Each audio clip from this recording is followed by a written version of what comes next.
ଆମିଷ ଭିତରେ ସବୁଠୁ ଅଧିକ ସ୍ୱାଦ ଲାଗେ ହଉଛି ଶୁଖୁଆ।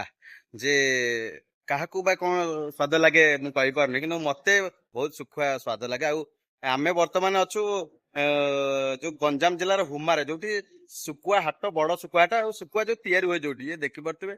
ଇଏ ରହିଛି ଶୁଖୁଆ ହାଟ। ଶୁଖୁଆ ମଧ୍ୟ ସେପଟେ ଦେଖନ୍ତୁ କିଭଳି ରହିଛି। ଶୁଖୁଛି ଶୁଖୁଆ ଏଇଠି ଜାତୀୟ ରାଜପଥ କଡରେ ରହିଛି ଶୁଖୁଆ ହାଟ।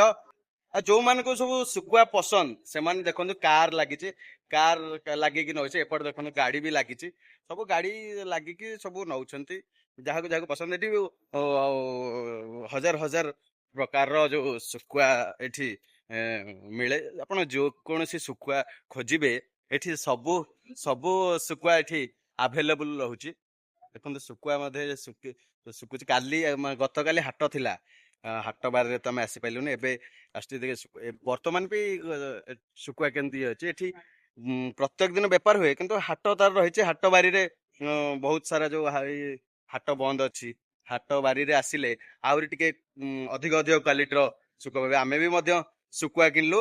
ଭଲ ରେଟ୍ ଅଛି, ଭଲ ଅରିଜିନାଲ ଶୁଖୁଆ ଏଠି।